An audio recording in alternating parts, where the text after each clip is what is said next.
We have the opportunity to make a habit of empathy, to recognize ourselves in each other. Well, the first thing that comes to mind is that if I'm not, so I'm going to talk for a while and see if one comes up. So the first thing that comes to mind is it's really difficult for me to be empathetic towards someone else until I'm empathetic with myself. So I guess in some ways it's recognizing that I'm really not standing in anyone else's shoes, is that I'm always standing in my own shoes. And there's a level at which I am a human being and you're a human being, and how is it that I stand in the human race's shoes, and understand not only the pain that's involved in that, but also the pleasure that's involved in that. So empathy for me also is that it's some kind of vicarious joy that I get when I hear my daughter has something that really goes well for her in her life, is that I understand that joy and I want her to have that joy, and I remember when I have that joy, or I remember when that joy is missing in my life and I'd really like to have it. So empathy seems to be that side of the coin also, is that, standing in the shoes of, a sports figure comes to mind, Reggie Jackson in the 70s World Series, came up to 3 pitches, hit 3 home runs.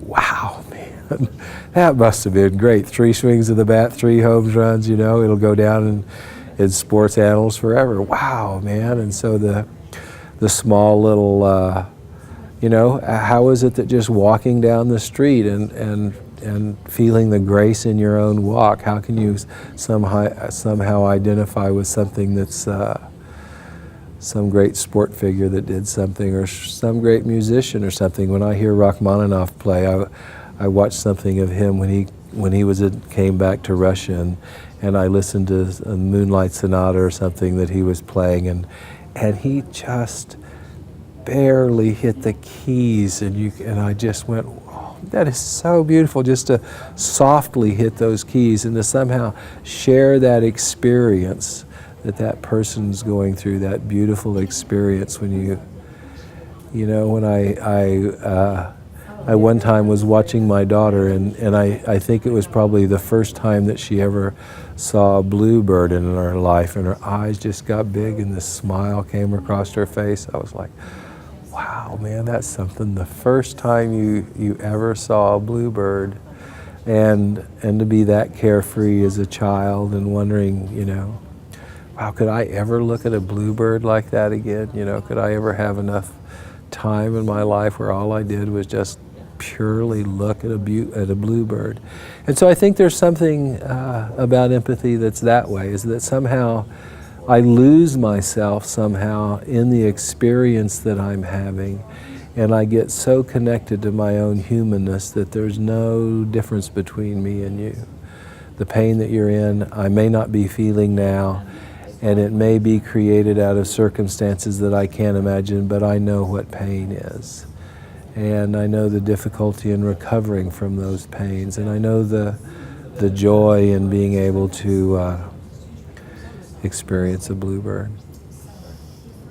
Well, the metaphor you're sort of saying is there was standing in someone else's shoes, but it was like a standing in all of humanity's shoes, Yeah. a simultaneous standing in all of humanity's shoes. That there's a common set of shoes maybe that we all have, or something along those lines. A nice comfortable pair of shoes.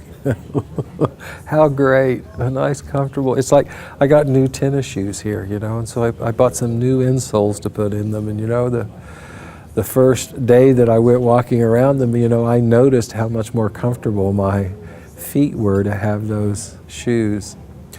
And so, and for me, it's in that is so. Where is it that we meet? What's the common ground that we meet on? So what's the metaphor then? You kind of went into the kind of showing. I was wondering if I was trying to find an actual picture, that of the narrative is really great and the explanation, but I wonder if there's like a final metaphor that you come to. Like the shoes was kind of like a gateway into all that, but I wondered if there was another metaphor. Well, as you continue to poke around in my mind, there is the metaphor. The closest metaphor that comes to is breathing. Is that, what's it like to be able to, when you're paying attention to your breath, what's it like just to feel the sensation of the breath coming in? How do my ribs expand? How do I sense that simple breath? And then, because my guess is that pretty much everybody on the planet has had at least one or two really simple breaths. So I think that's the metaphor that I like. I like that too. That's a great one, because it's like almost like breathing someone else's breath or something like that.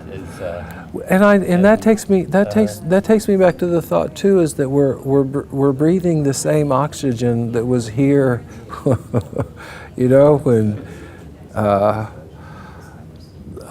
when Genghis Khan was here, when Jesus was here, when Buddha was here, when Mother Teresa was here, when my dad and my mom was here, when, we're all breathing the same oxygen. So it's, wow, there comes that oxygen in, and there's the out breath. And so, kind of like that.